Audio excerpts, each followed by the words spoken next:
à toutes et bonjour à tous, c'est Quentin Mahé. C'est avec plaisir que je réponds à vos questions.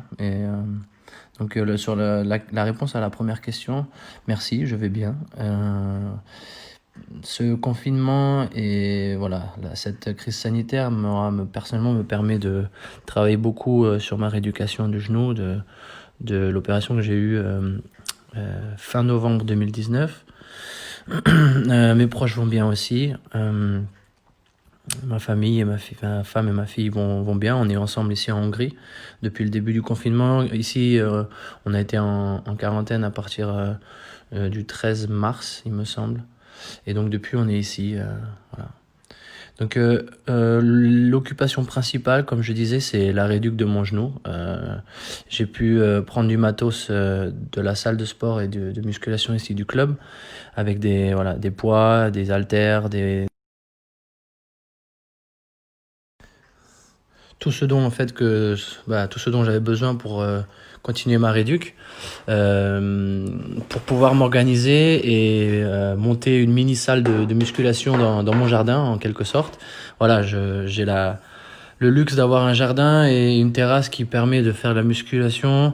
Donc pendant que ma fille le midi, entre 2 et 4 heures, elle fait la sieste, moi je sors et si le temps me l'a permis aussi de toujours pouvoir être dehors et de pouvoir, avec le programme que la préparateur physique du club ici et puis le préparateur physique de l'équipe de France, Olivier Morelli, m'ont donné, et donc je suis en contact avec eux quotidiennement.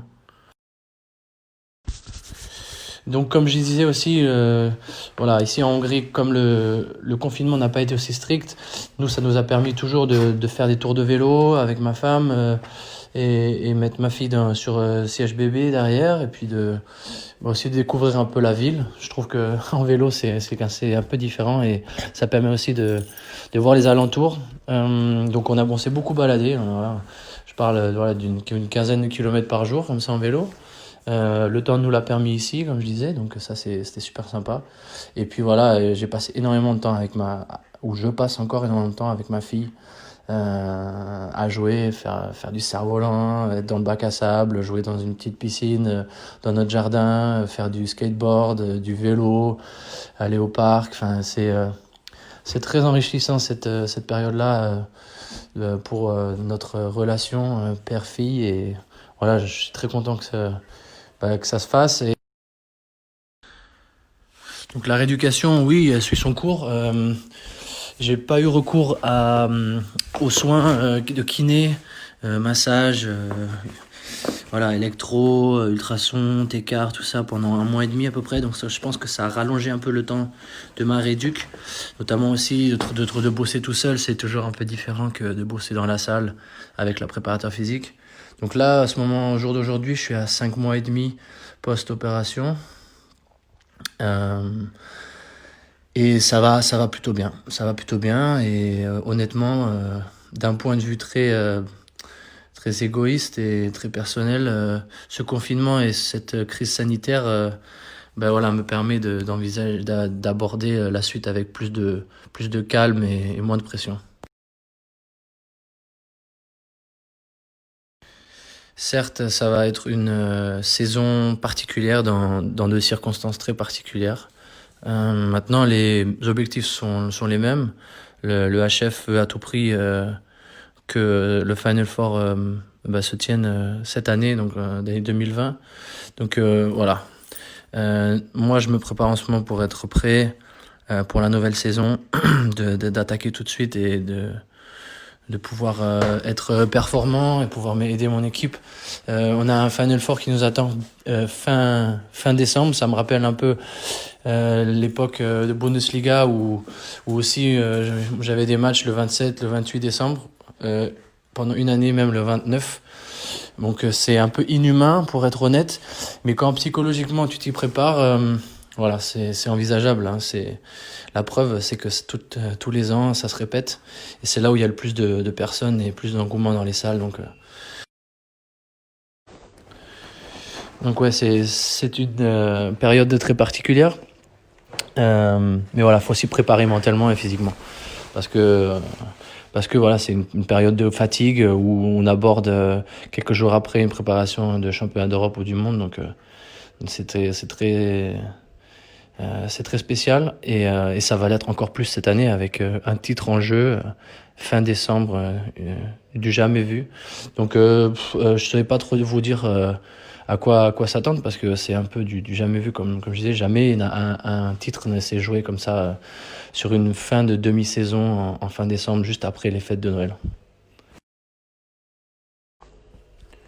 Comme j'ai pu l'évoquer tout à l'heure, le confinement n'a pas été aussi strict donc depuis le 4 mai, par exemple, ici, les restaurants avec des terrasses ont pu réouvrir. Et donc, il y a des gens qui sont dans la rue, dans les commerces, avec des masques et des gants. Forcément, les règles de distanciation sont respectées. Mais il n'y a jamais eu de règlement et de confinement très strict comme il y a pu avoir en France et à Paris. Donc, honnêtement, la vie était plus ou moins normale, entre guillemets, ici.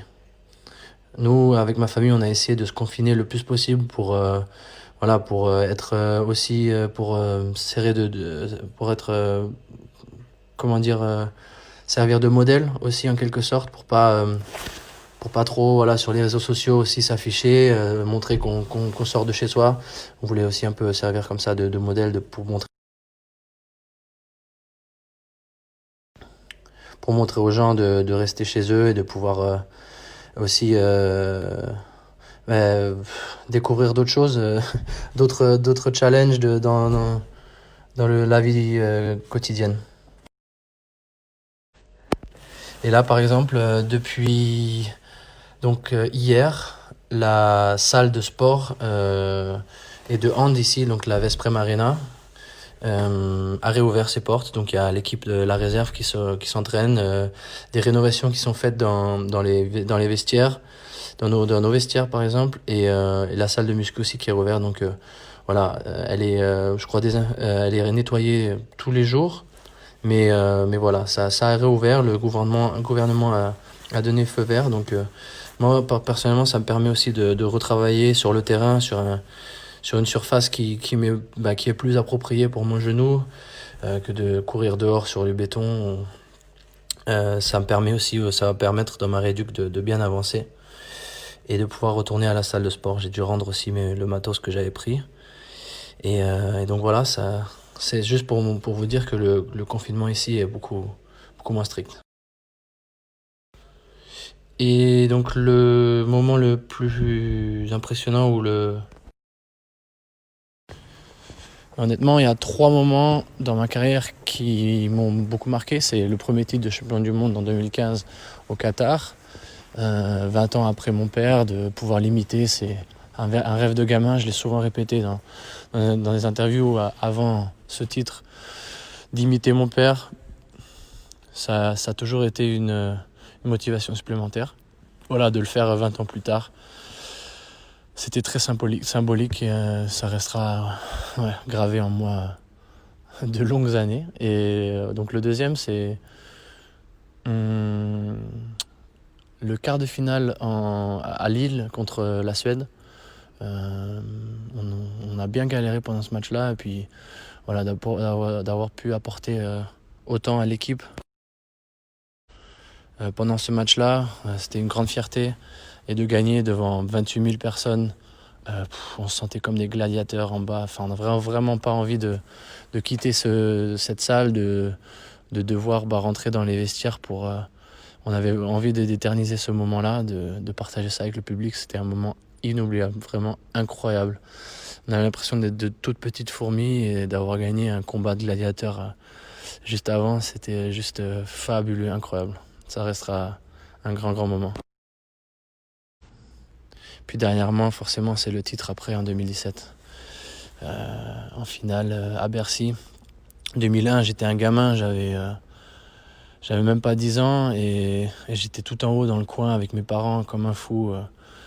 Je me rappelle bien sûr du tir de Greg qui va arracher les prolongations et de gagner un titre de champion du monde comme ça 16 ans plus tard. Voilà, c'est juste incroyable. Et voilà, ça restera aussi gravé forcément dans ma mémoire.